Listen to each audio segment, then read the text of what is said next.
Programang ito ay rated SPG. Striktong patnubay at gabay ng magulang ang kailangan. Maaaring may masiselang tema, lengguwahe, karahasan, sexual, horror o droga na hindi angkop sa mga bata.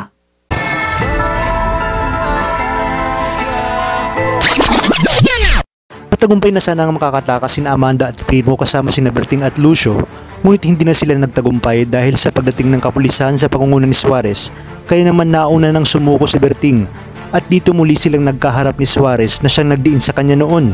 Sinabi ni Berting na sumuko na sina Primo dahil wala na silang kalaban-laban, kaya naman isang mahigpit na yakap at halik ang ibinigay ni Amanda kay Primo at nangako na gagawa siya ng paraan upang makalaya sina Primo.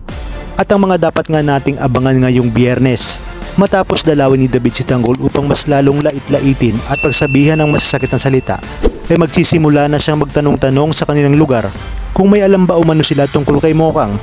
Kaya naman sinabi ng mga tsismosa na wala naman, basta't ang alam lang nila ay kumapit na si Mokang sa patalim at ito nga ay sa mayamang negosyante. Nagkaroon ulit ng sagutan sina Tinding at Rigor dahil sa tuwang-tuwa umano si Rigor dahil nakakulong na nga itong si Tanggol.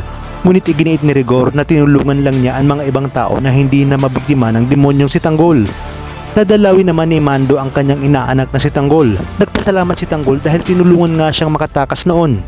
Dagdag pa niya na mas mabuti pa ang kanyang ninong Mando dahil ramdam niyang parang mas itinuring siyang anak nito kaysa sa kanyang tatay Rigor. Sinabi ni Mando na bata pa lamang umano si Tanggol ay parang anak na talaga ang turing niya dito. Sa inyong palagay, dito na kaya sasabihin ni Mando ang tunay na pagkatao ni Tanggol kung kaya't maliliwanagan na si Tanggol kung bakit laging mainit ang dugo sa kanya ng kanyang tatay Rigor.